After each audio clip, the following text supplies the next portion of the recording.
this thing on? I think so. Whatever. Don't care. Okay.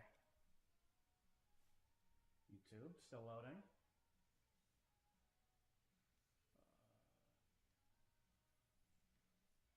We got Instagram. Is it coming through? It is. Okay, cool.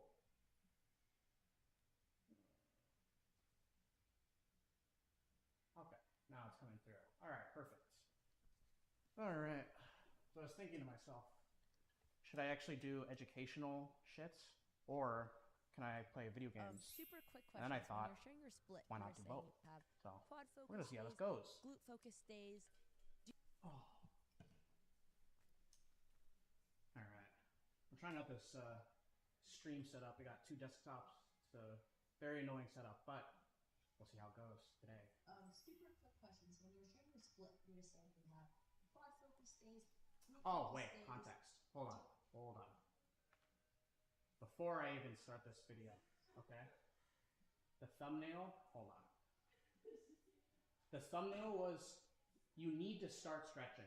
That was the name of the video, Super quick questions. right? When you're sharing You need your to start split, you were stretching. saying you have quad focus days, Now, glute focus days. I'm seeing Do you in ever the decide preview to why you just should start omit stretching. a muscle because you're like, A little well, different. I wanna Just grow my saying. booty, Just a but little for me difference, you know. personally, Little hamstring clickbait. quads, It's those okay. guys are big enough. I wouldn't Nothing wrong do with those. Or that. do you purposely, like, let's say maybe you don't want a muscle group to get bigger, but you continue to make yourself do it because it's just important to work every muscle from like a well-rounded lifting point of view. I usually will, like, at the end of the day, even if there's a muscle, I'm like, okay, I don't really, like, want to show this anymore. I'll work it at least a little bit Yeah. because I like working out. Okay, got it. But yes, definitely, like, right now, that split that I was giving you, there's not a lot of upper body. Like, I used to do a lot more upper body, but I was like, okay, naturally, I'm already, like, pretty X-shaped, which means, like, my upper and my lower, like, are pretty even, which is cool. But I was like, you know what? Me too. I'm X-shaped Yeah, too. I was like, I cannot hear it. Okay. All right, we gotta mess with the volume a little bit. I'll do it after. Oh, actually, I kind of do it. I'll let myself die. Oh, wait, she missed! I was standing still. Hold on, I'll let her kill me. Okay, there we go. Egg-shaped. Yeah. Okay. Let's fix this little Lifting. bit. Super quick questions. When you're sharing your split, you were saying you have quad focus days, glute focus days. Do you Okay. ever decide to just We'll bring it omit down to a like muscle half. because you're like, well, All I want right. to grow my booty, but for me personally, hamstring quads, those guys are big enough. Okay. I wouldn't do those. Or do you purposely, like, let's say maybe you don't want a muscle Go group to back. get bigger, but you continue to make yourself do it because it's just important to work every muscle from like a well-rounded lifting point of view. I usually will, like, at the end of the day, even if there's a muscle, I'm like, okay, I don't really, like, want to grow this anymore. I'll work it at least a little bit Yeah. because I like working out. Okay, got it. But yes, definitely, like, right now, that split that I was giving you, there's not a lot of upper body. Like, I used to do a lot more upper body, but I was like, okay, naturally, I'm already, like, pretty X-shaped, which means, like, my upper and my lower, like, are pretty even, which is cool. I was like, you know what? Me too. I'm X-shaped Yeah, too. I was like, I feel like I'd want to grow my legs, so I kind of like paused the upper body, even though I love working upper body. I kind of want to just see if Yeah.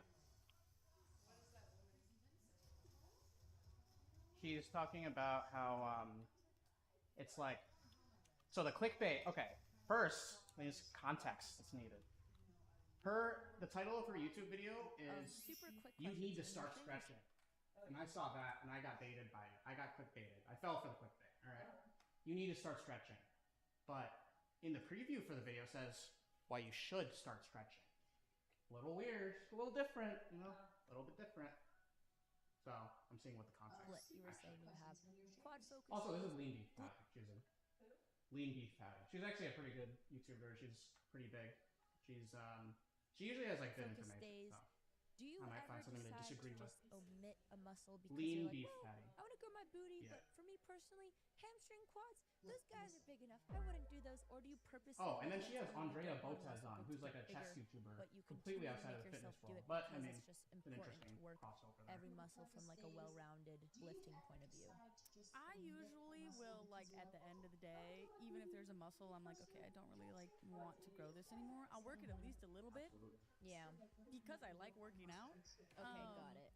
But yes, definitely. Like right now, that split that I was giving you, there's not a lot of upper body. Like I used to do a lot more upper body, but I was like, okay, naturally I'm already like pretty X shaped, which means like my upper and my lower like are pretty even, which is cool. But I was like, you know what? Me too. I'm X-shaped Yeah. too. I was like, I feel like I'd want to grow my legs, so I kind of like paused the upper body, even though I love working upper body. I kind of want to just see if I can change my aesthetics a little bit. It's been tough. I've also known like competitors in bodybuilding. I just got one shot. For What the example, I fuck? have this friend who's about to compete in like a month, and she actually stopped working her glutes for like a couple of months because her glutes were so big. I was like, wow, I wish I had that problem. Yeah, but so that's Okay, not I'll give a my common take at thing the to end. do. All I right. was wondering if it was like frowned upon because I've had trainers tell I'll me let her cook for a you little bit. have to do every muscle group because if you want to be able to squat a lot, you have to work your arms and your chest. And at some point, I just disagreed. I was like, I can work that muscle without needing the rest of my body, and I still. What a problem to have. Oh, You know, my glutes are just so big, so I stopped working muscles them. that I Oh man. even don't really feel are necessary for me to grow. I know it's good overall, but I was curious if people don't allow like omitting muscle groups when you're taking it really seriously. Yeah, no, I mean, I have kind of like a belief that do what makes you happy. You know, at the end of the day, if you don't want to work something, don't work it. Who cares what anybody else says? You know, do your thing. I can kind of see what maybe that trainer was talking about because, like, at a certain point, you might develop some imbalances that can, like, hurt you or, like, potentially put you in danger to get injured during your workouts. But for the most part, I think it's pretty common to omit muscle groups if you don't want to do it, or if you're a competitor and that's already too developed, like it's pretty common for them to just like chill out.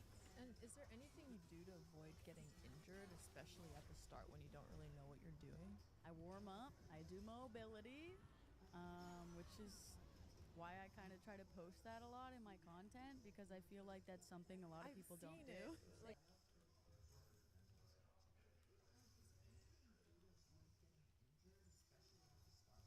No. Okay, now we're still fine. I warm up. Wait, okay, hold on. Wait, how far are we into this clip? He hasn't even mentioned Mobility. stretching. Wait, hold on. Which Wait, is okay, we're why I kind of 2 minutes and 53 seconds into this clip. This clip is 4 minutes and 43 seconds, and she That is was just starting to glad mention you're stretching. an So advocate for that. this is really not that much about stretching, but we'll let her cook. Okay, maybe she's building up to it. do mobility, Okay. which is why I kind of try to post that a lot in my content because I feel like that's something a lot of people don't do. Like the leg stretching Yeah. I'm glad you're an advocate for that. That's Okay, so she's talking about mobility. Okay, so she's kind of getting into the stretching stuff. So stretching Something I didn't really is learn until trying recently. to Like, oh, you have to do it expand before. the Oh, range okay, of just a joint Yeah. angle, and Yeah, then and specifically mobility for, like, is the the dynamic movement between stretching, different joint angles. even if So someone wasn't it's kind of working out, loosely related to doing that would stretching. still be You super need helpful just kind for, of like, stretching to general get the health. flexibility Stay to be able to do mobile, mobility, like, as but you're getting older, like she's kind of doing getting that, into it. But stay okay. strong and independent.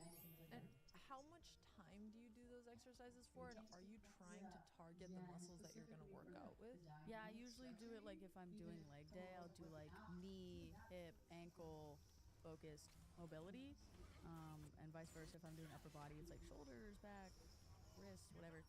Usually it depends. The warm up, I walk on the treadmill for 10 minutes to get warm, and then the mobility is like 5 to 15 minutes depending on how much I'm doing. And actually, you have really good videos that Thank show you. how to do Thank stretches. you. So if anybody is curious, No. there's a lot of those as well. And then what about after the stretches at the end of the workout? And why are those? How she answers this is A going to lot form of my people whole forget to opinion. stretch after. They're like, I'm done with my workout. Yeah. Getting the heck out of here. I will also confess I've been slacking on the post-workout stretches, but stretching after can be good, like depending what kind of stretching you're doing, or like if you're rolling out or something to kind of reduce soreness, reduce tension. If you want to work on flexibility after the workout is better because your body's warm. The tension you're putting your muscles in through static stretching is not really ideal to do before a workout, but after it's like you're in a great position to do that. So maybe you want to increase flexibility. Great time after. Alex is really gathering all the tips. Sorry, I mean, we have you here. I No, need that's to know okay. all the tips.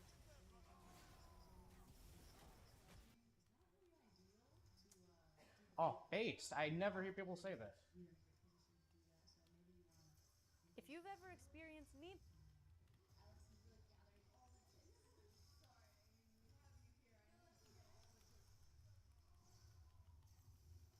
Oh, that's it. Oh, okay. Well, okay. She had some good stuff, and there was very little about stretching, if we're being real here. But she actually had a good take. So it's like, oh, what? No. No autoplay. How I ended my knee pain. Okay, I don't care. Right? I don't care yet. I will care. Okay. Okay. So like, she basically said that like I do stretch sometimes between 5 to 15 minutes before working out, and you know, like static stretching isn't that good necessarily. I don't really like to do it, or you might not be at the right point to do static stretching. All that's fine. The reality is, you don't really need to stretch really at all before you work out, unless you have like a very specific thing that you're trying to work on. And actually, stretching before working out can actually do more harm than good, because if you just randomly start stretching, you're basically increasing your flexibility in ways that actually might not be good pre-workout. So there's a bunch of studies that have been done on like stretching before working out.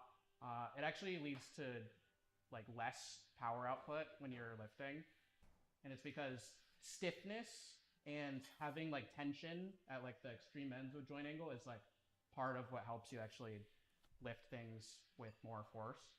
And then on top of that, increasing your flexibility is not always good, because if you get injured, usually you get injured because you move a joint beyond the range of motion that it's supposed to, which could come from more flexibility where you don't want it. So it's just don't just randomly like stretch stuff before working out. All you need to do is, if you're going to do an exercise, let's say your squat, you can just do like a body weight or a low warm-up weight to loosen up your muscles, and then that's all you really need to do, unless you have like a specific movement condition or a certain thing personal trainer is taking you through to like work through an imbalance. In general, you don't have to stretch. Everybody talks about, oh, you have to stretch for like this long before you work out. You don't really. In fact, you could be doing more harm than good. But she had pretty good takes. Also, the Botez sisters actually gave a good take too, and it's about like, actually they didn't really give a take. It was lean beef patty really, but it was really about like, people will be like, you should train certain parts of your body because you should just be like balanced, and every part of your body should be worked no matter what. So as a guy, you should have big legs just like big arms, and as a girl, you should have like a good upper body instead of like just like training your legs.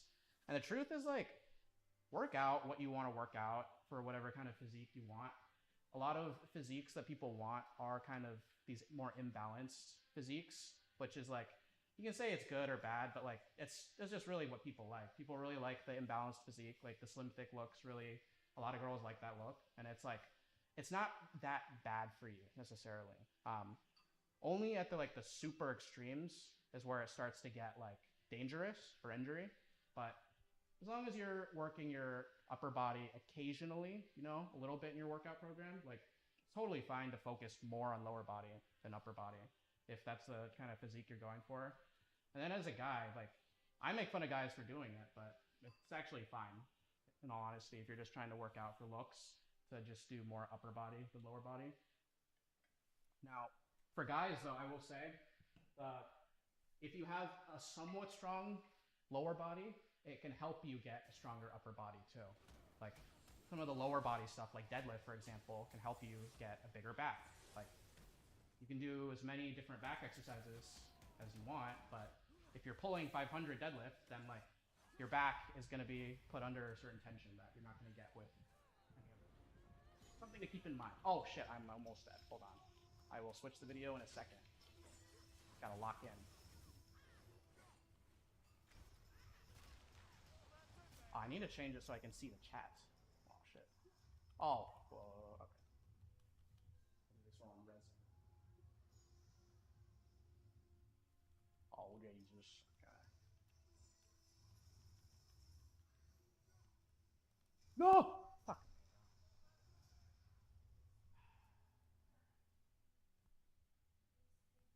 Keep something else up. We've had enough weedy pouty. Let's do. Your wardrobe is poisoning you. I don't want to get baited. Don't. I'm gonna get baited. I'm gonna get rage baited. I'm not doing it. Oh, you guys can't even see this, actually. I looked up, like, one time, looked up that, like, toxic activewear, forever chemicals, and now the top of my feed is just about fabric blends and stuff like that. And I just don't care. The gut bacteria that grabs microplastics and pulls them out. Oh God, don't. Man. Okay, so I actually did a post on this, on microplastics. We looked at the different ways that microplastics can be absorbed, different ways that that they don't really break down. Basically, the summary on that one is like, is it bullshit that they are harmful? Not entirely. The real answer is we don't know. So we can't confidently say that they're bad for you, in the sense that like there's 0 human studies on microplastics. All of the stuff is animal studies, but I will say it doesn't look good. We just from the animal studies, it doesn't look great. Problem really is that like you just can't escape microplastics right now in the modern world. So reality is like a lot of the stuff is more legislation based or like systems based if you really wanted to have outrage about microplastics, but if you think you're just going to get like a glass or metal water bottle and avoid all microplastics, that's just not the case. But the gut bacteria. Okay, so we don't really have reliable methods of extracting microplastics from the body. Like, the science isn't even super clear on like how microplastics can be removed at all. So it's kind of, I feel like this is almost certainly something that's not true. Okay, I'll click it. I talked myself into it. All right. We'll talk about it. All right. I'm gonna get triggered. I already know I'm gonna get annoyed. I reacted to this lady's, this doctor, sorry. Respect her title, of course. Reacted to this doctor's video last time. You've probably heard already that we're consuming microplastics every single day. Most of what you see online tells you to reduce your exposure. And yes, that matters, and we'll get there. But there's a second question that almost no one is asking, and new research suggests that the answer might depend on something most people aren't paying attention to: what's living in your gut. I'm Dr. Yvonne Burkhardt, a PhD toxicologist with decades of experience studying how everyday chemicals interact with the body.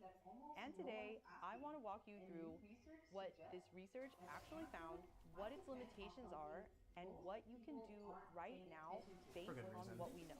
Most people picture microplastics moving through the digestive tract the way that fiber does. So in one end, processed through, and then out the other. But that's not the complete picture.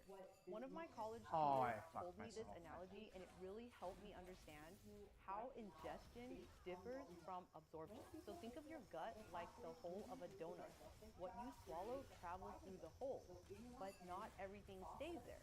Some of it gets absorbed through the wall of your gut and ends up in your circulation. And microplastics are small enough to do exactly that. Researchers have now found microplastic particles in human blood, lung, placenta, gut, and ovaries. And in a 2024 study published in the New England Journal of Medicine in arterial plaques in the heart, people with microplastics lodged in their carotid arteries had a higher risk of heart attack and stroke over a 3-year follow-up period. And more recently, the presence of microplastics in a pregnant woman's body during the first trimester has been associated with an increased risk of miscarriage. Now, ingestion does not at a higher risk of heart attack and stroke over a 3-year follow-up period. And more recently, the presence of microplastics in a pregnant woman's body during the first trimester has been associated with an increased risk of hold on. Okay. Now, ingestion does not. Do you remember? Okay. For the people here last stream, what did I just notice? What words did she use? Associated. This is associated. So this is another thing. People are always like, this is linked to this. This is associated with this. All that means is that there is a correlation. That literally just means two things are happening at the same time. That's all that means. That doesn't mean one thing caused the other, but you can say and be accurate and say like, this is connected to this. So people that have microplastics are associated with higher risk of this health condition. Problem is, none of this is randomized control stuff. Nothing is clinical trials because we haven't done any human trials at all. We're all doing just like epidemiological, population-based random studies and looking at like, oh, this is correlated with this. That's all that means. So whenever you hear this is associated with, and she's a doctor, so she knows that associated with is different from caused by. So let's see if you catch it again. Gut and ovary. And in a 2024 study published in the New England Journal of Medicine, and more recently, the presence of microplastics in a pregnant woman's body during the first trimester has been associated with an increased risk of miscarriage. Now, ingestion does not had a higher risk of heart attack and stroke. Okay, so that's an association. Crosses that gut wall. Some do get excreted, but researchers began asking a more precise question. Is the rate of excretion fixed or could it be influenced? Let me share something with you that surprised me when I read it recently. A study found microplastic particles in human ovarian follicular fluid. That's the fluid inside a follicle that protects the egg or oocyte in the ovary. And researchers collected some from women undergoing IVF treatment. When I was working in the lab, I dissected follicles from rat ovaries by hand. Those follicles were around 1 millimeter in size that were small enough that if I was feeling shaky or something, a slight move of the hand could puncture and destroy them. A mature human follicle from an IVF patient undergoing hormonal stimulation might reach around 18 millimeters or over ½ an inch in diameter. The microplastic particles found inside the follicular fluid in this study averaged around 4 micrometers, which is roughly 17 times smaller than the width of a single human hair. This means that particles that small had traveled through the body, crossed into the circulation, and reached the interior of an ovarian follicle. And honestly, that felt so invasive to me when I read it, because that's pretty deep. And I say that as someone who has spent decades studying how environmental chemicals move through the body. And remember that this is not a reason to panic, but I want you to understand what we know about how these particles travel, where they're accumulating in the body, and what might influence how much of that actually happens. Current estimates suggest that we consume around 4 grams of plastic on average per week. Depending on your lifestyle and exposure habits, it could be even more.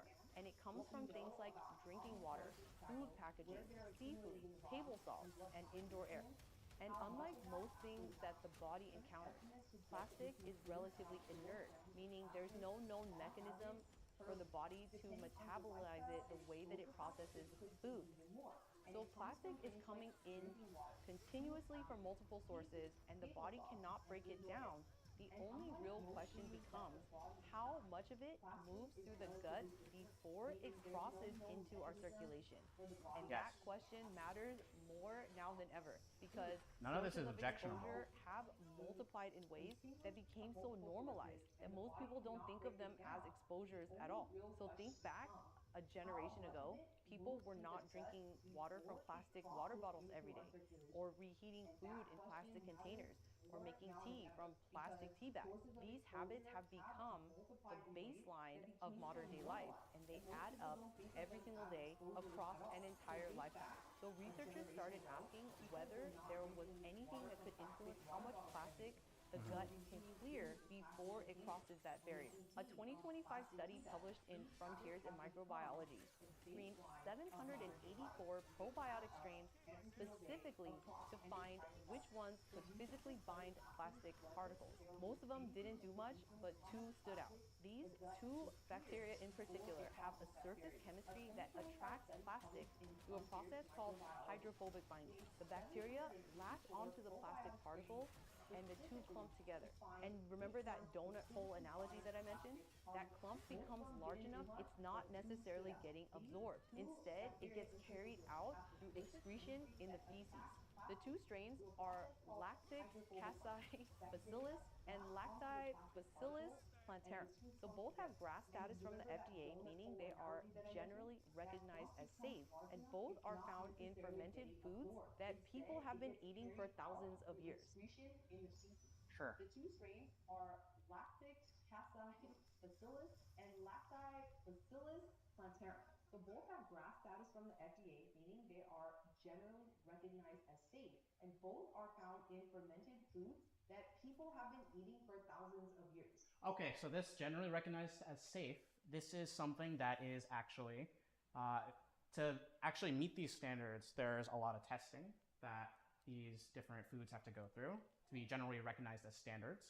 To be actually something that's designated as generally recognized as safe, there's actually a lot of hoops that people have to jump through. So the fact that things are generally recognized as safe, something that you should always ask yourself is, how often does something become generally recognized as safe and then go from that to being not recognized as safe? Not that often. That's something to think about. So another thing is, like, a lot of the stuff she's saying, like, it's not wrong. She's not saying anything that's like wrong factually necessarily. The only thing that's wrong, I would say, is like the framing, that like microplastics are like the worst thing ever for you, and that like you need to be avoiding plastics like the plague. The reality is we don't have any evidence of the degree to which microplastics might be causing some type of issue in our bodies. A lot of it is just kind of perspective stuff.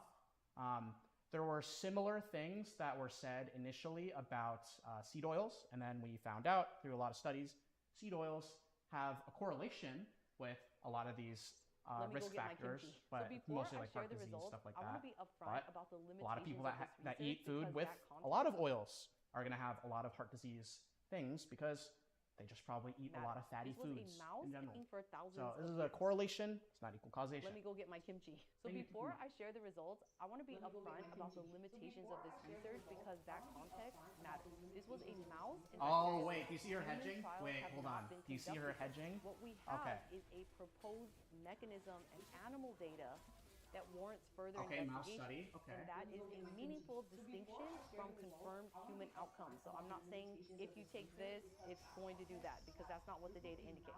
But I'm sharing it because the mechanism is worth Okay, she's being honest about that. I think that's fair. And the direction is consistent with what we already know about gut health and barrier function, which is that fermented foods can be incredibly helpful. I respect that. For everyone, because I understand that some people might react differently, but in general, fermented That's foods fair. and the bacteria found in fermented foods can help to support gut health. So I want you to remember, with that context, here is what the study found. Mice given these probiotic strains showed a 34% increase in microplastic excretion rate compared to control. And residual microplastics in the GI tract were reduced by up to 67%. Lactobacillus plantarum brought gut inflammation markers including IL-6, TNF-alpha, and IL-1 beta back down to near baseline levels even after microplastic exposure. That inflammation finding is worth pausing on because microplastic 67%. Lactobacillus plantarum brought gut inflammation markers including IL-6, TNF-alpha, and IL-1 beta back down to near baseline levels even after microplastic exposure. That inflammation finding finding is worth talking Wait. about because microplastics. Wait, okay. So there's a reduction in inflammation even after microplastic exposure. Wouldn't that just be showing that the influence of microplastics is not that significant? Wouldn't that be what that means? By the way, this could all be true. This could be great. Like, I think I have no problem with fermented foods. Fermented foods are great. I like kimchi myself. I love kimchi. I got a big bottle in my fridge. Just saying, you don't have to worry about all of these different little things. Microplastics, seed oil, fluoride in the water, raw milk. Like, you don't have to worry about all these little things. They make such a small impact on our overall health. Like, that's the main message. Just be a cautious listener and know when there's a certain incentive for certain people to give certain types of information.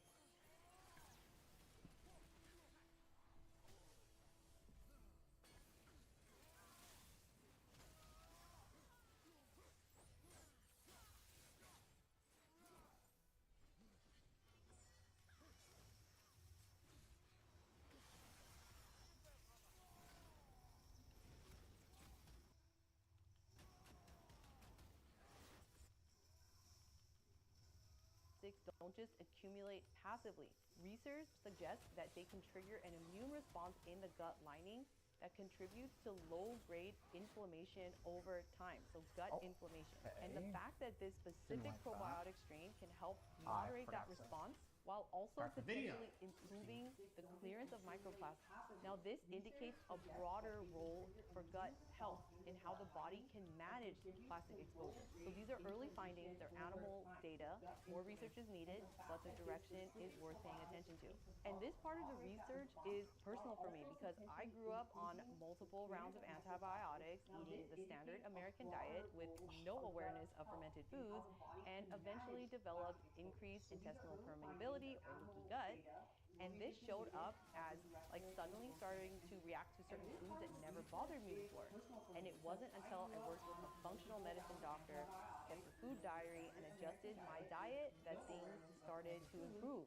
Some of these changes became permanent because I simply felt better, but that's my own experience. And this is why I take the gut barrier aspect of this research seriously, because I have firsthand seen the impact of focusing on our gut health. What this tells us is not that probiotics solve the microplastic problem. What it suggests is that clearance through the gut may not be a fixed rate, meaning it can depend on what's living in your gut and of your gut barrier. And here's a part that I think deserves way more attention than it gets. These strains are supposed to already be in our gut. Fermented foods were a normal, everyday part of the human diet for thousands of years. But antibiotic use, ultra-processed food, and the gradual disappearance of fermentation from modern diets have slowly over time depleted lactobacillus populations in ways that don't necessarily show up as a diagnosis, and they don't necessarily feel like anything specific that can be easily pinpointed. We're also being exposed to more plastic than at any point in human history, while potentially carrying fewer of the bacteria that this research suggests can help to clear it. And so that depletion, it doesn't happen overnight. It's over a course of antibiotics here. That's code word for there's not a lot of alcohol, studies, but months and months of not eating fermented foods, a low fiber diet, high stress, so on and so forth. Each of these things might not individually seem to be significant, but lactobacillus populations are sensitive to all of them, and they don't always recover without the right dietary about the input. And there's antibiotics. also a gut barrier dimension to this whole story that's worth understanding separately. A gut lining that is compromised through chronic inflammation, poor diet, sustained stress is more permeable. That's exactly what I experienced. I came down with the intestinal permeability or leaky gut symptoms after I had been stressing for months and months and months. When I started a new job, I was studying to pass this big test and blah, blah, blah. Stress got to me, and boy, I felt it. And that means more microplastics can also cross when you have leaky gut because it's not a tight barrier. And this can happen regardless of whether the right bacteria are present in your gut or not. So supporting gut integrity is not a separate goal from supporting microplastic clearance. So based on what the research suggests, they may be part of the same picture. So let's bring this down to 3 concrete steps in order. First, reduce your sources of microplastic exposure in your diet because this is not a separate what was that? From supporting microplastic clearance. So based on what the research suggests, they may be part of the same picture. So let's bring this down to 3 concrete steps in order. First, reduce your sources of microplastic exposure in your diet. Okay, so you can do this.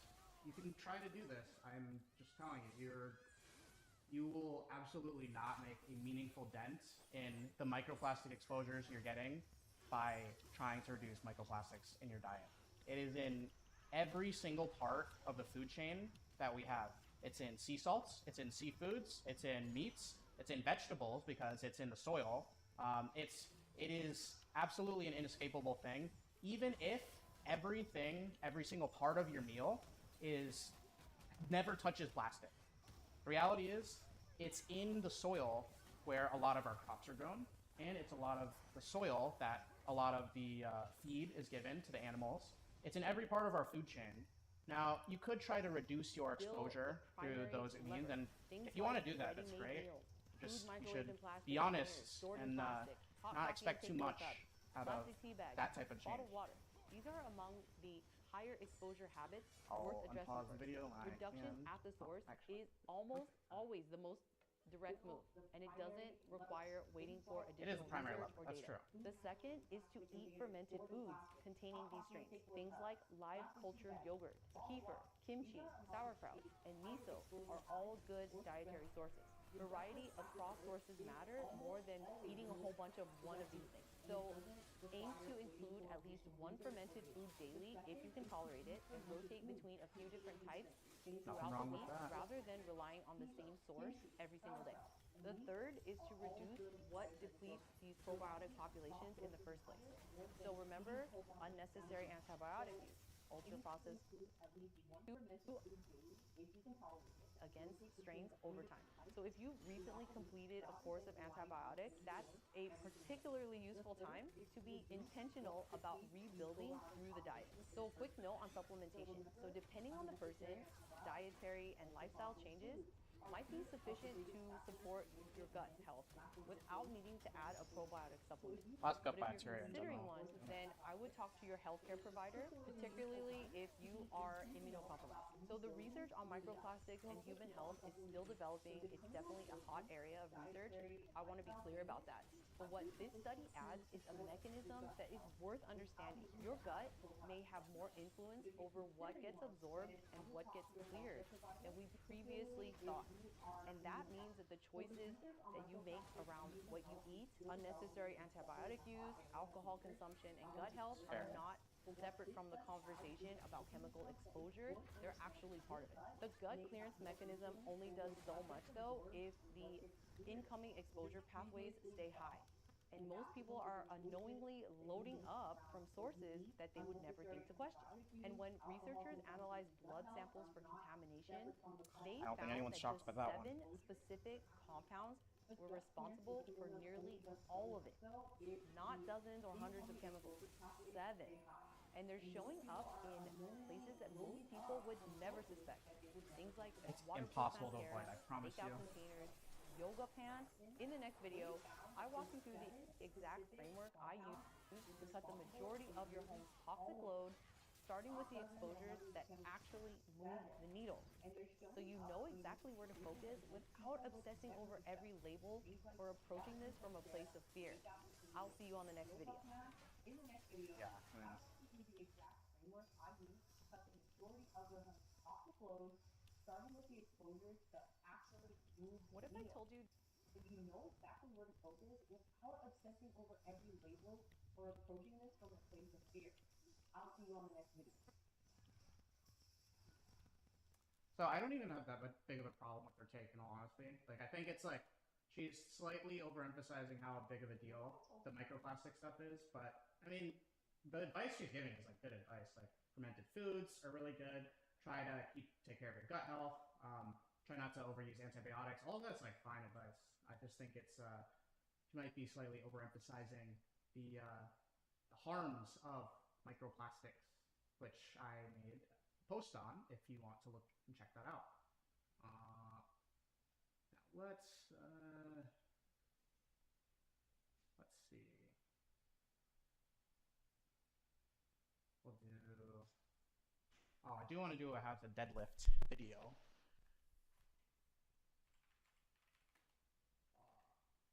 How to deadlift.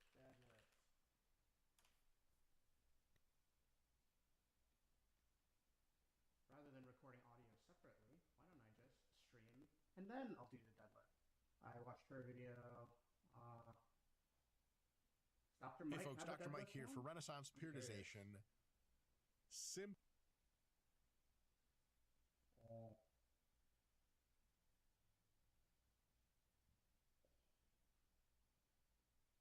We'll watch Dr. Mike's. Hey folks, Dr. Mike here for Renaissance Periodization.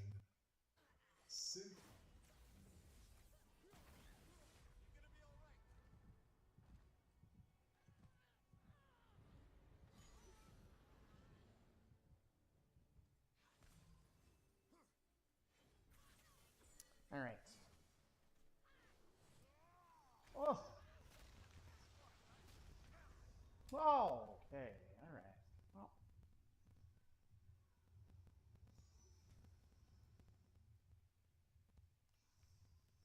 Where'd he go? Oh.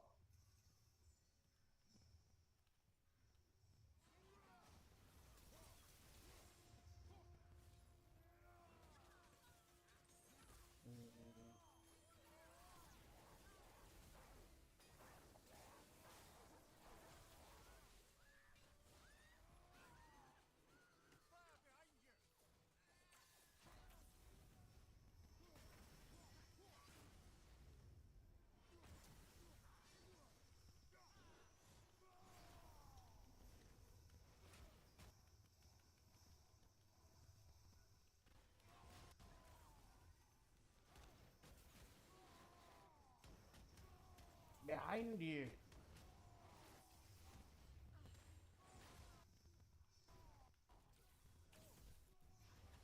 There we go.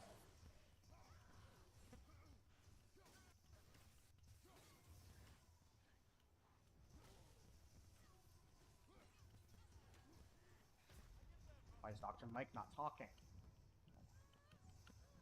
Simple tips to increase your deadlifts, starting now. Oh. I think we have 7 of them. Yep. Tip number 1 is to standardize your technique. A lot of folks, deadlift isn't going up, or they're not sure if they're getting stronger. They grip the bar different ways when they reach down. They grip it at different lengths. Their hips are at a different position. When their weights are light, they tend to stand up through full hip extension. When the weights get heavy, they tend to shoot the butt up. Non-standardized technique is a bad deal because your body is strongest when it's well practiced, and it can only be well practiced in a specific technique. So whatever technique you choose, same foot position, same knee position, same hand position, same chest position, replicate that over and over and over. Don't. Non-standardized technique is a bad deal because your body is strongest when it's well practiced, and it can only be well practiced in a specific technique. So whatever technique you choose, same foot position, same knee position, same hand position, same chest position, replicate that over and over and over. This is one of those things, you know, when those like people that are definitely natural, they're like 300 pounds of straight muscle, are in the gym and they're like, yeah, let's fucking go, yeah, let's fucking go, and they're just like super amped up. So there's like some like stupidity to that, but then there's also some wisdom to that. All right, when you do like a pre-lift ritual, it kind of gets you in the same kind of frame of mind that you should be for a big lift. So like if you rehearse the same setup every single time and you do the same setup every single time, it's way less likely that you're gonna make like some type of really big form mistake in your heaviest lift, and you're probably gonna be more consistent with the stuff. Versus if you just did one technique and kept it standard. So that's a big deal. Second, spend lots of time in the 3 to 6 repetition range. It's cool to pull deadlifts for doubles or singles. It's fun in a bodybuilding sense to do deadlifts for sets of 5 to 10. But basic strength is best trained in sets of 3 to 6 repetitions. And that's probably where you should be training a lot of your deadlift. Now, that sucks. It's heavy. It's hard. Multiple sets. You're not really showing off, but it's heavy enough to be really brutal. It is what it is, but it works the best, so give it some thought. Next. That's trained in sets of 3 to 6 repetitions. And that's probably where you should be training a lot of your deadlift. Now, that sucks. It's heavy. It's hard. Multiple sets. You're not really showing off, but it's heavy enough to be really brutal. It is what it is, but it works the best, so give it some thought. I disagree. You actually can show off way more with those lower rep ranges than those sets of 10, 5 to 10. Because if you're doing like 3 to 6 reps, then you're going to be doing some big boy weight. You're not going to be doing some like dinky ass like 10 rep like, oh yeah, like I could do like 3 more. Like, no, you're doing some big boy weight. It takes kind of a whole week for you to be able to go heavier and then some again. More fun. If you deadlift heavy twice a week, sometimes even more often, the disruption is so insane in just one of those sessions that the fatigue overlaps and it grows really fast, and within a few weeks you're super weak on the deadlift again. But you could say, well, how's that a problem? Just train deadlift once a week. But hold on. Once a week is not enough to practice the technical qualities of the deadlift, the actual movement pattern. Because remember, from point number 1, the movement pattern is huge in order to ingrain to become stronger. A lot of times, the only reason powerlifters are stronger than bodybuilders isn't because their muscles are bigger. Sometimes they're smaller. They just really grooved into that one single lift, which they practice all the fucking time. Bodybuilders do other lifts, so their specific strength for that lift is not really good. So you can be overall have a stronger legs and stronger core and stronger back than someone, but they deadlift more just because they practice the deadlift a lot. But if you can only deadlift heavy once a week, how the hell are we supposed to practice it more than that? The answer is lighter sessions. Do sets of 3 to 6 reps with like 70% or 60% or even 50% of your 1 repetition max at least one other time during the week. If you deadlift twice, maybe 2 sessions are relatively light and 1 session is hard and heavy. That way, you get tons and tons of practice with the deadlift motion without coming in hitting a huge fatigue wall, because such small number of sets with a small number of reps with a weight that's very light allows you to practice your technique a ton, but doesn't impose a whole lot of fatigue on you, possibly not at all. That's a great thing, and I really, really highly recommend it. So, worst case, you deadlift once a week with some whatever accessory you do, and another time a week, maybe with legs or something, you start or finish the workout with 3 or 4 sets of 3 to 6 reps, ultra light in the deadlift. That practice alone will make your harder days on the deadlift next week go better, and you'll be stronger, and you'll feel technically more proficient. So give that some thought. Next, point number 4 is doing the right accessory work. A lot of the great accessory lifts for deadlifting target various parts of the deadlift musculature, which there are really 3 muscles that contribute a ton to the deadlift. It is the musculature of your hamstring, that of your glutes, which is almost never a limiting factor because your glutes are really, really strong, and the musculature of the erector spinae complex, the spinal erectors. Those are the predominant muscles that are really, really involved and limiting factors in deadlifting. Talk later about another mystery muscle that you can work on, but here, the point is we want exercises that target those really well. And what are those exercises? Stiff-legged deadlift can target the hamstrings a ton, the glutes a ton, and the spinal erectors to some extent. Good mornings, same. Deficit deadlift can require a lot of all of that, but specifically the glutes and the erector complex, because you have to move through a huge range of motion, and some of that is going to be actual active flexion and extension of the erector complex, which is really great, makes it really strong. You can use flexion rows, which are a type of row in which you round and then arch your entire back, your entire spinal cord. It's actually a dynamic way of training the spinal erectors, which is different because most deadlift variants are static. The spinal erectors are isometrically contracted, they don't move. And isometric training is fine for muscle, but it's not the best. Dynamic training is better. So flexion rows are great. And of course other things like deadlift with bands and so on and so forth. Notice, I didn't really say a whole lot about regular barbell rows, because regular barbell rows are primarily designed to train the musculature that pulls your elbows behind you, and that's not a function in the deadlift. That's not what the deadlift does. There is absolutely some lat work involved in the deadlift, but not a ton. Lats are usually in the very shortened position, and they're usually in isometric contraction, and it's really quite rare that they are a super big limiting factor.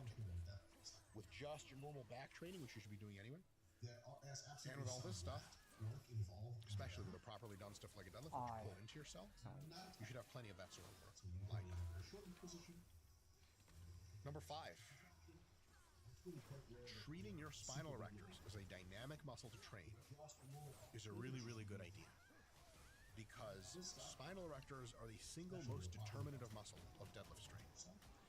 When your back starts to go from relatively flat to round because your spinal erectors are insufficiently strong, your central drive, your nervous system's ability to tell all of your other muscles, like your hamstrings and your glutes, to turn on and pull, declines rapidly because your body perceives an instability, it perceives a source of potential injury, and it just kind of says, whoa, easy, fellas. It's like trying to jump really high off of a sheet of ice.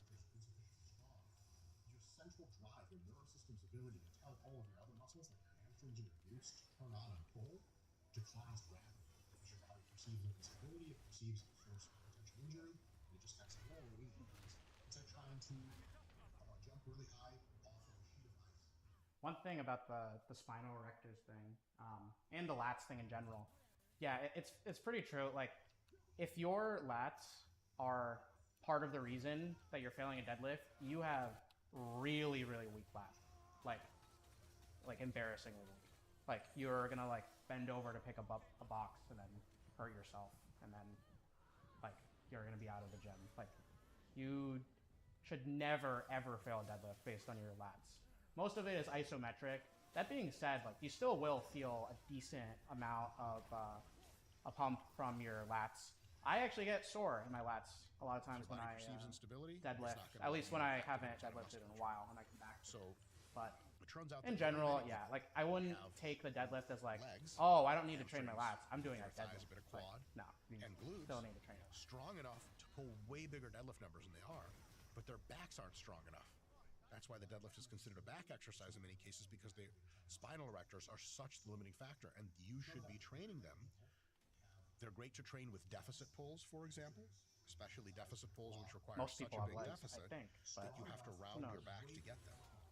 You got to play with load management here. You can't go ultra heavy, but sets of 5 to 10 with deficit pulls can be an unbelievable back builder that can translate to giving you a more muscular back that you can isometrically contract later on regular deadlifts. And of course, flexion rows are a great option. Any kind of row on a machine where you go into a flex position, and then at the top you go into a fully extended position. In addition to that, staying super upright and super tight and super arched back with stiff-legged deadlifts and even heavy deadlifts for repetitions also grows the spinal erectors. So you want those nasty cables in the middle of your back. If you build those muscles, your deadlift will go up. It's absolutely a thing. Now, if you've been deadlifting for a while and it's got stale on you, sometimes not deadlifting at all is the best thing to do. Because lifts do get stale, the stimulus to fatigue ratio of the deadlift starts to fall, and it has already gone from our inclusion criteria of what is a good exercise. The only reason you're putting it in, or keeping it in rather, is because you're specializing on it. And we say there's sort of 2 reasons to do an exercise. 1, you want to focus on it, and 2, it's got a good stimulus to fatigue ratio. When one of those drops off, yeah, we're still training the deadlift to say we're training for deadlift, check the box the specificity thing, but we're not actually getting very good training. Be very getting very bad training. Training is so bad it is insufficient to exceed your body's current adapted level, and then you just don't get any better. Fuck that. Better than that, take the deadlift if it's feeling really stale and just throw it away. And do multiple months of deficit pulling, flexion rows, all sorts of other work, stiff-legged deadlifts, and get those lifts going up nice and high. Then a couple months later, when the deadlift is something like you picked up and played around with it and tried it in the gym, it's feeling real fresh. Then come back to it and ease in. You'll get mega gains because that'll be novel. Its stimulus to fatigue ratio will be high again. You'll be able to really, really convert. And the entire time that you stayed away from the deadlift, you were working on all of the muscles and movements that contribute to a big deadlift, but not the deadlift itself. So you've lost no time at all. You've gained a ton of ground, in fact. And lastly, grip can be a huge factor in the deadlift. It's actually been shown that if humans grab thinner bars, they can generate more pulling force than if they grab thicker bars. Check this out. Even regardless of if they're strapped into the device. If you Damn, I agree with him too much. I'm getting bored. Thinner bars, they can generate more pulling force than if they grab thicker bars. Even regardless of if they're strapped into the device. Okay, this is a big thing that people don't understand. Grip strength will directly translate to more strength on pulling exercises especially, but even for pushing exercise. So there's something called, what was it called? Oh yeah, there's something called irradiation, which is basically when you squeeze on a bar or you have a very tight grip on something, the electrical signals localized to that area will actually go up the chain towards those other parts of your body, towards those other muscles, and they can actually help them contract more, which basically just translates to the tighter that you squeeze the bar, the stronger you are in any given lift. And it applies a lot more for pulling exercises because grip is a bigger factor in pulling exercises, but it's something to know. Work on your grip strength. You can see huge gains in your strength. Feel like you can grip harder because the bar. Oh, I'm so easily distracted. Okay. The reason I said that is because the reason a deadlift bar is thinner than a standard Olympic bar is actually because it lets you grip more. One, it's thinner. And then two, it actually has more flexion, and so it bends a little bit more when there's more weight on either end. So technically you don't have to pick up the deadlift bar as high as if it was a stiff bar, which usually the Olympic bars will be a little bit more stiff than a deadlift bar. As soon as you pull away and Something your to fingers start to go, your body's central drive to your quads, your hams, your glutes, your spinal rectors goes down. Because if you're unstable and losing something, your body won't let you generate so much force that it rips it out of your hands. It believes you when you say you want to hold on to this. As soon as you pull away and your fingers start to go, your body's central drive to your quads, your hams, your glutes, your spinal rectors goes down. Yes, your whole body. Because if you're unstable and losing something, your body won't let you generate so much force. Okay, we can hold on, but if you slow the weight down. But if you slow the weight down, you start missing lift. Yes. Now, of course, straightforwardly, if you can pull 500 with straps, lifting, this is just true in physics. Any engineer can tell you the more stable a structure is, the more strong or the more integrity the structure has. If you increase your grip, two amazing things happen. One is straightforwardly, if grip was actually the limiting factor for you, automatically now it's less, and you can just do how is that not way more. Same glutes, same hams, same spinal rector complex. Bigger grips equals bigger deadlift. If grip was limiting factor. Hey, shout out. If you increase your grip, two amazing things happen. One is straightforwardly, if grip was actually the limiting factor for you, automatically now it's less, and you can just do deadlift way more. Same glutes, same hams, same spinal rector complex. Bigger grips equals bigger deadlift. If grip was limiting factor. Not just deadlift. I actually literally, when I was trying to hit 315 on bench, I was at like 305 for a really long time, and I had this really big sticking point. And every time I tried to hit 315, I would always fail the lift. And I always felt like I had the lift. I felt like I had the strength, but I just couldn't get past that hurdle. The thing that got me over that last hurdle was actually training the bench with these fat grips. So there are these extra little grips thing you can get for like 15 bucks, and you can put them on the bar. Oh, sorry guys, just messed with your headphones. If you put on those thicker things for the bar, then one, it adds a slight camber to the bar, so you're getting a little bit more depth on the bench. It makes it a little bit harder. And then 2, your grip strength is not as good on the bar when you have to grab a thicker bar. So that little thing, I trained that for 2 weeks, and then the next time I tried 315, I got it no problem. Just because I was able to contract more confidently and harder because I had better grip strength from that grip training. So something is very underrated. I'll probably make a video on that. And actually get bigger lifts. That's a big deal. So abso-friggin-lutely, get a bigger grip, and the best way to do that is probably working with the captains of Crush Grippers. So go on ironmind.com, no affiliation, just a huge fan. Get you some trainer captains of Crush Grippers, and they have grippers all the way up the chain, from like you can barely grab a pencil all the way to you can crush people's hands when you shake their hands. And they have all the grippers so you can periodize, do sets of 5 to 10 with a gripper. All of a sudden, first of all, your forms are going to get big, and also you're just going to be way more able to I think those are the ones I had. do your best at gripping, and thus have a bigger deadlift. Simple enough? Sweet. Folks, we will see you next week for the advanced periodization version of if you can actually spot some distinct problems in your deadlift. We'll teach you an advanced periodization for how to fix them so you can finally pull big, and we'll really just have a reason to be around, because if you can't deadlift heavy, I think as John Paul Sigmerson once said, what is exactly what you're doing on this earth? See you next time. Wow. Some distinct problems you deadlift. We'll teach you an advanced periodization for how to fix them so you can finally pull big, and just have a reason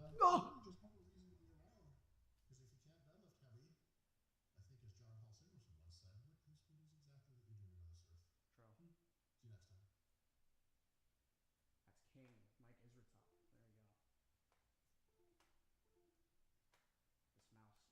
That's King, Mike Isritov. There you go. This mouse, it doesn't want to cooperate. Oh, okay. It's decided to stay connected. Okay, cool.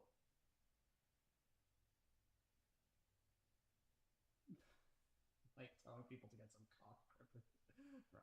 Crazy. Alright.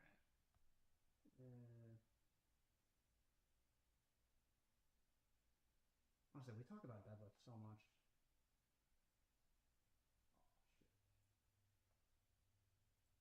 What else? Ah. Let's see. Rise is a 55-hour live Alpha event male where boot camps men good for come all to men. be Oh my. challenged Wait, okay, now across that all is domains. that's Bullshit. That seems too good. That most of you don't belong here. I see in your eyes already. Your souls are mine. Holy shit. I want to learn how to become an alpha male. I did not see that coming, Scott. How ethical is this? Check out that right there. Oh,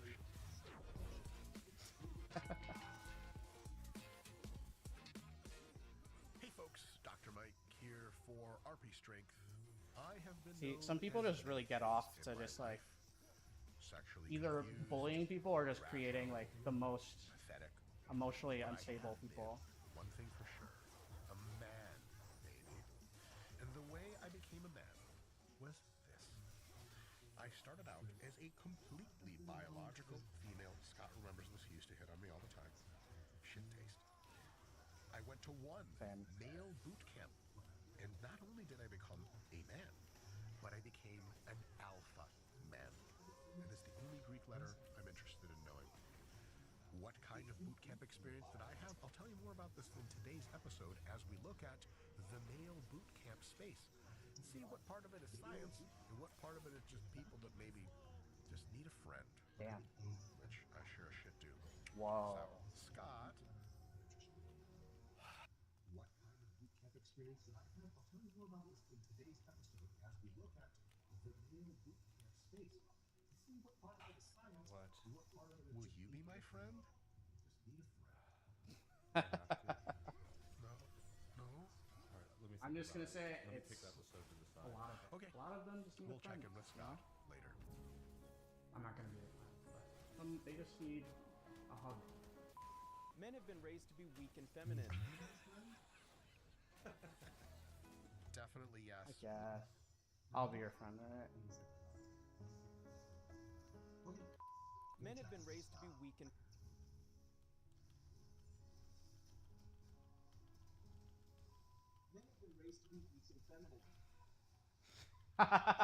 Wait, hold on, wait, what were the pictures? Hold on, wait.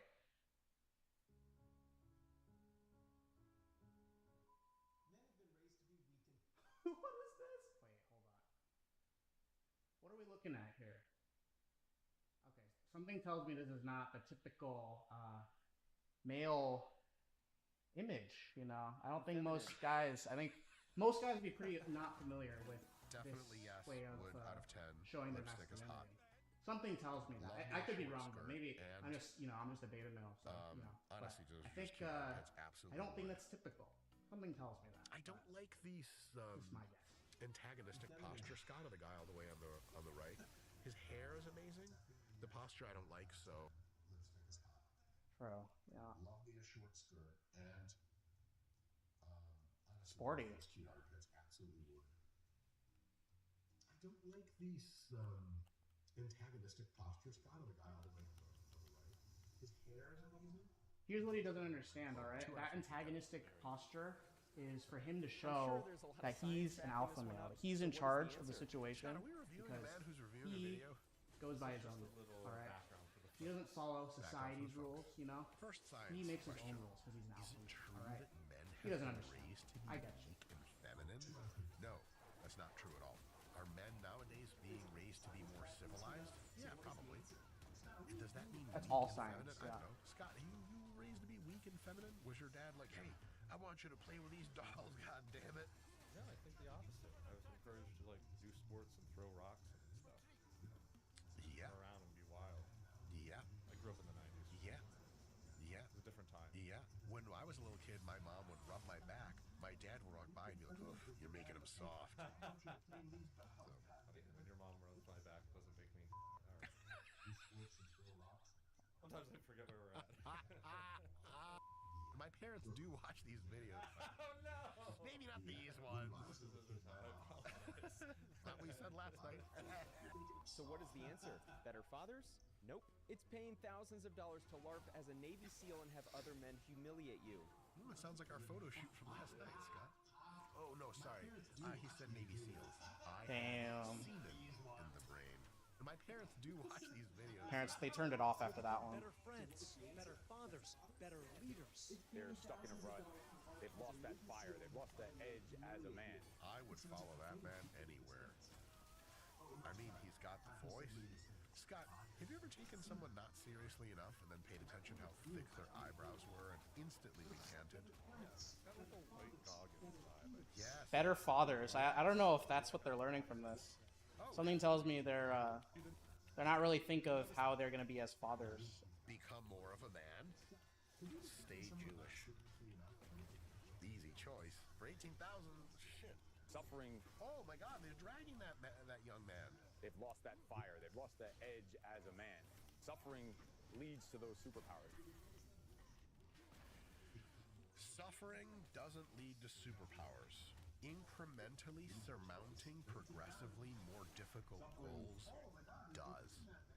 In a boot camp like what is happening? If you have enough suffering that you overcome, not just get bashed in the face with and just feel a total loss of agency, which means typically being dragged. I'm not sure about that. High agency behavior.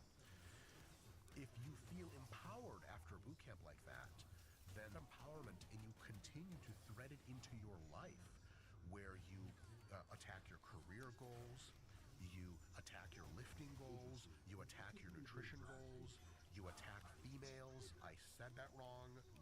Ask nice girls out on dates. Yes, it can make you a better person. So if the boot camp is an empowering but very difficult boot camp, yeah. If it's just people making fun of you and calling the R word all the time and then dragging you through the mud, that for some people has a good effect, but for most people will be like a painful memory from which the toughness you gain will recede mere weeks after you're gone. It's the consistent keeping up the training and having battles that you sometimes lose, but mostly win. That's how you make toughness. It starts off very loud, chaotic, and violent. They're forced to fight each other. You know, you can pay way less money and just join a BJJ or Muay Thai gym, build an actual skill set, and it works way better, and there's plenty of fighting where that came from. Way more, actually. And you learn learn how to fight instead of getting the shit beat out of you by random dudes. In June of 2020, a participant Loud, chaotic, died and during a violent. session. His family sued for wrongful death, alleging a failure to provide necessary medical care, though the parties settled a few years later. Holy shit. Like, that does happen every now and again from hard training. You know, people have heart attacks randomly from congenital defects and just like weight training by themselves in their garage. I don't know the details of this case. Huh? He just wasn't hard enough, alright?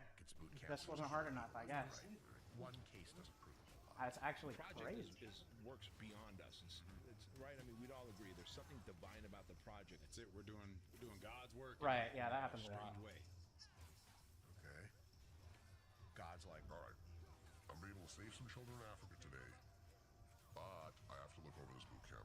So, sorry. Pretty crazy. Children. The project cost $18,000. 37 people at $18,000 each. God's work. Oh, man. $6,000 in revenue. I don't know if God would agree with that one. Listen, we can start a movement. Can you imagine that we hire people to be coaches, and we hire RP Hypertrophy app, removes all uncertainty and makes the training process precisely defined.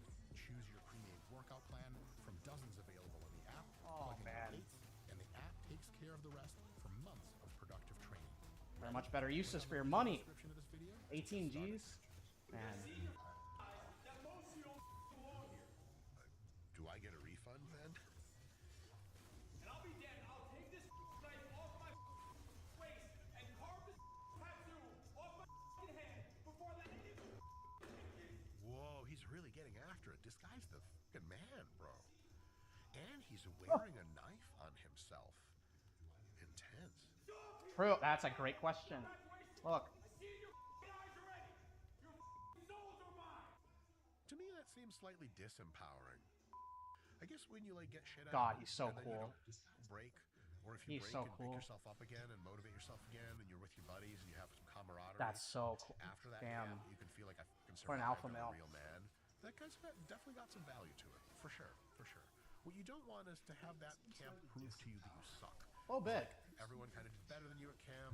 You like had 5 emotional breakdowns. The coach mostly yelled at you, and because you paid $18,000, you did literally die.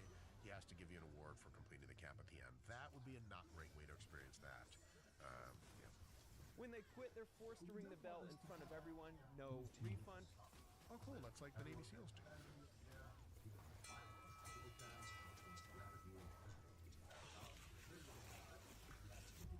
I did not see that coming, Scott. Yeah, but do you want to be an alpha male? All right, like, if you want to be the alpha male, you're gonna go through a lot of struggle. All right. Whoa, cool. I usually have to pay 780-pound dominatrix a significant amount more than $18,000 to get this exact thing done. It's a good deal. And now we've reached the point where this alpha male boot I know camp about becomes a kink fetish fantasy for these military bros. Pause. And what's wrong with that? Also, isn't there a kink fetish fantasy for the people paying? And again, what's wrong? That's true. They're getting a Start to deal. judge people's Honestly. kink. People are gonna hack your laptop. It is. All of a sudden, turns out you're fucking weirder than everyone else.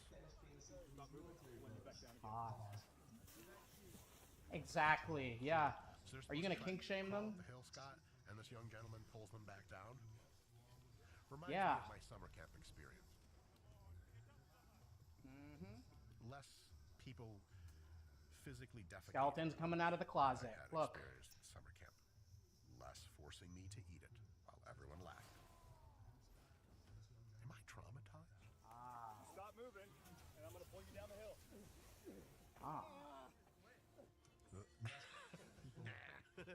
That guy's job's hard, man. I don't want to drag people around all day. These boot camp people are earning their money. I'll give them that.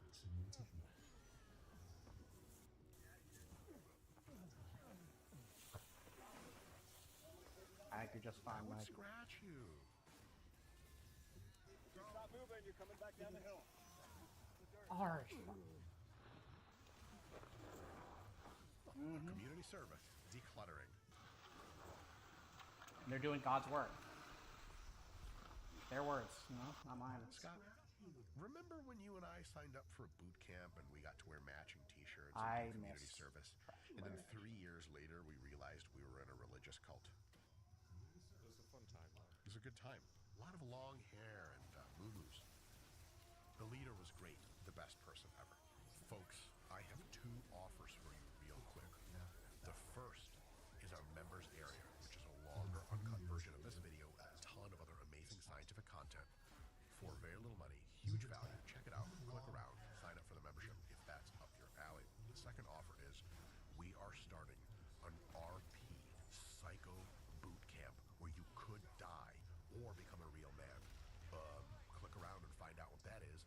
There's no money back guarantee, and you waive all of your rights right up front. See you there. Back to the video. Rise is a 55-hour live event. Holy shit. Where men come to be challenged across all domains. Bullshit. I do want to become a real man. How many integrals do you think they're fucking doing? Like, this is called differential equation. Sign me up. This really is all domains. Next up, poetry. They cannot go back to life the way they knew it because they are a different. It's live. It's not remote. It's not over Zoom. Wait. Fellas. This can fuck you up.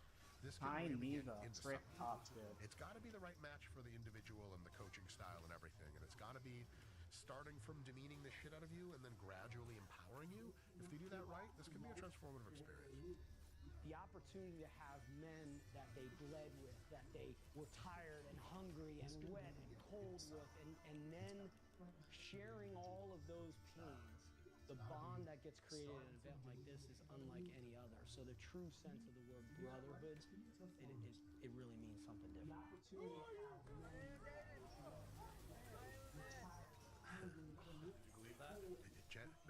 Gender affirming practice. Dude, their balls are gone, bro.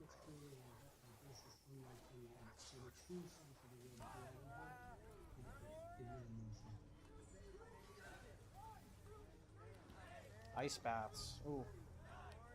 I've still yet to do an ice bath. I did a lot of cold showers back in the day, but... That's cool. Aiden gets the assignment. Yeah. This is dope. The way to defense represents everything. How are you going to be an alpha male without any balls? To this point. Everything that has been... Hey, that guy's helping. That's nice. Placed upon your heart, placed upon your body, placed in your mind as a weight that you've had to shoulder, that you've had to burden all these years. Something we have to consider is that the weight on our shoulders is something that we carry, but yet how many other people outside of us and around us see? Mike, what do you feel about physical events as metaphors? Limited in effect. That's dope. I love the metaphor. Oh, I did it just in time. Wait, for like the 10 minutes that he says that to you when you're doing the shit, it probably won't be something that meaningfully changes your life later, because here's the thing, all the shit you're carrying, there's nothing a weekend of anything can do to delete all that shit out of your head. You're going to still be carrying basically the same amount of shit. It's long-term lifestyle transformation to harden up that will make you more empowered. It's getting into combat sports, getting into lifting, it's getting into a tough career. Here's something to man you up. Raising a family properly. Nothing. Okay, this is a good run. Your chest like raising a goddamn bunch of kids. That shit's tougher than any of this shit. And so if you do that diligently over years, you will become a man, and you will boring demons. Long time. Could be a cool kickstart. Lifestyle transformation is boring. All right. For many people, and I want to be an alpha male. All right. These camps work for some people, and I think the vast majority of the folks that run these camps are really good people trying to help other men in the way they know best, which is to give men profoundly difficult experiences, break down everything in your brain that is resisting anything, build you back up, show you that you are capable of unreal amounts of pain tolerance and survival, and show you are capable of surmounting. Does it always work out like that? Absolutely not. There's a lot of this gigantic waste of time and money. Yeah, there's people running boot camps that have no fucking business doing it. Especially if some of the folks running it are ex-special forces, and if they have a plan for how to really build you up after they break you down, could be a good thing. Is it worth $18,000? That is for you to decide. The only thing I have as advice for the rest of this video is, the boot camp could kick you into high gear. What's really, really important is you continue to progressively challenge yourself over time. That doesn't mean beat the shit out of yourself. That doesn't mean insult yourself. Be gentle with yourself. Be patient. Be kind. Put in the work. Get tired, rest. Come back, put in the work. over time, whatever it is you're working on, anything in your life that you're working on, it's the progressive exposure of doing more and more and more and harder stuff that makes you really tough. There's not a goddamn thing you can do in 3 days that's going to make you tough forever. But there's a light at the end of the tunnel you can see to how to get tough, which is exactly that, progressive overload and becoming better. That's it. I rate boot camps as a good for some people, terrible for some people, out of 12. I've been Dr. Mike, and I'll see you next time. Woo. That was really something. But you want more, don't you? This video right here, it's got exactly what you need. How did I know that? Just watch. See you next time. Scott, my soul.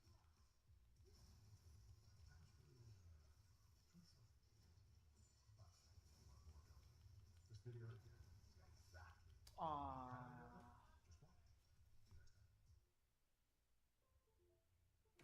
Okay.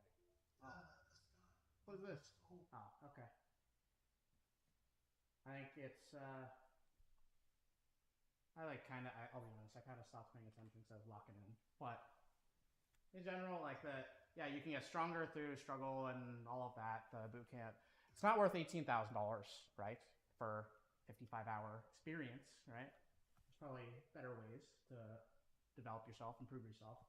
But the better ways to make yourself better are always the boring ways, unfortunately. This has that aesthetic of, being forged through fire, being I don't know. Yeah, you just get better through struggling experiences, blah, blah, blah. There's a lot of that's romanticized, but you can judge whether or not that stuff is good for you. I feel like it's kind of a waste of time, but I think there are better, more productive ways to go about something. But I don't know. That's up to you.